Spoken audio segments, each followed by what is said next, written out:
राजस्थान की सियासत में एक पुरानी कहावत है, जिसने मारवाड़ जीत लिया, जयपुर का सिंहासन उसी का।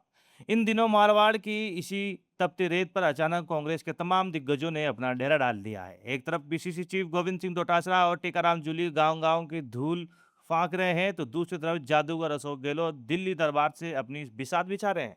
लेकिन राजनीतिक गलियारों में सबसे बड़ा सवाल ये गूंज रहा है कि क्या कांग्रेस की ये अचानक बढ़ती सक्रियता आगामी निकाय चुनाव की तैयारी है, या फिर सड़कों पर आग उगल रहे हनुमान बेनीवाल का खौफ?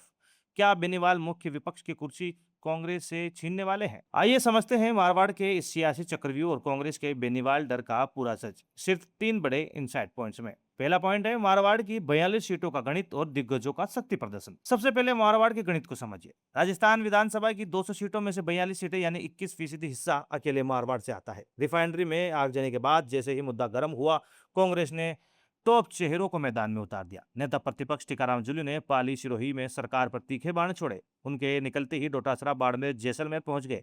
हालांकि कार्यकर्ताओं ने डोटासरा के सामने संगठन की आपसी खींचतान का खूब रोना रोया। इसी बीच सचिन पायलट को भी सांचौर पहुंचना था, लेकिन विमान में तकनीकी खराबी के चलते उनका दौरा रद्द हो गया। कुल मिलाकर कांग्रेस ने मारवाड़ में अपनी पूरी मिशनरी झोंक दी है। दूसरा पॉइंट है अशोक गहलोत का दिल्ली दरबार और वो चौंकाने वाली स्वीकारोक्ति। जब राजस्थान में डोटासरा और जूली पसीना बहा रहे थे, तब पूर्व सीएम अशोक गहलोत दिल्ली में राहुल गांधी के साथ ओबीसी एडवाइजरी कमेटी की बैठक कर रहे थे। गहलोत का ये कदम साफ संदेश है कि उनकी पकड़ दिल्ली दरबार में आज भी उतनी ही मजबूत है।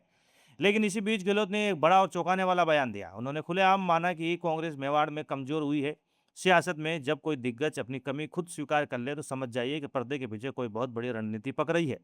मारवाड़ फतेह करने के साथ साथ अब गहलोत की नज़र मेवाड़ की डैमेज कंट्रोल पर भी है। तीसरा पॉइंट असली खौफ, क्या बेनीवाल छीन लेंगे मुख्य विपक्ष का ताज? मारवाड़ में कांग्रेस की इस सुपर एक्टिविटी के पीछे राजनीतिक जानकार एक बहुत बड़ा कारण मान रहे हैं, हनुमान बेनीवाल का खौफ।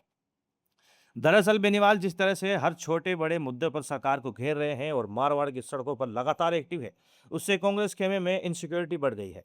कांग्रेस को यह डर सताने लगा है कि अगर वो सड़क पर नहीं उतरी, तो मारवाड़ और जाट बेल्ट में मुख्य विपक्ष की भूमिका हनुमान बेनीवाल के पास चली जाएगी। ऐसे में निकाय चुनाव से ठीक पहले बेनीवाल की रफ्तार पर ब्रेक लगाना कांग्रेस की सबसे बड़ी राजनीतिक मजबूरी बन गया है। सियासत की इस रेस में रिफाइनरी का मुद्दा तो महज एक बहाना है, असली निशाना तो मारवाड़ का वोट बैंक है। क्या डोटासरा और जूली के ये तूफानी दौरे मारवाड़ में कांग्रेस का खोया हुआ जनाधार वापस ला पाएंगे, या फिर बेनीवाल हनुमान बेनीवाल इन दिग्गजों पर भारी पड़ेंगे? मारवाड़ के इस सिंहासन पर आपकी क्या निष्पक्ष राय है? कमेंट बॉक्स में अभी लिखिए। राजस्थान की राजनीति की हर इनसाइड स्टोरी और तेज विश्लेषण देखने के लिए तुरंत सब्सक्राइब करें रॉयल पत्रिका। जय हिंद।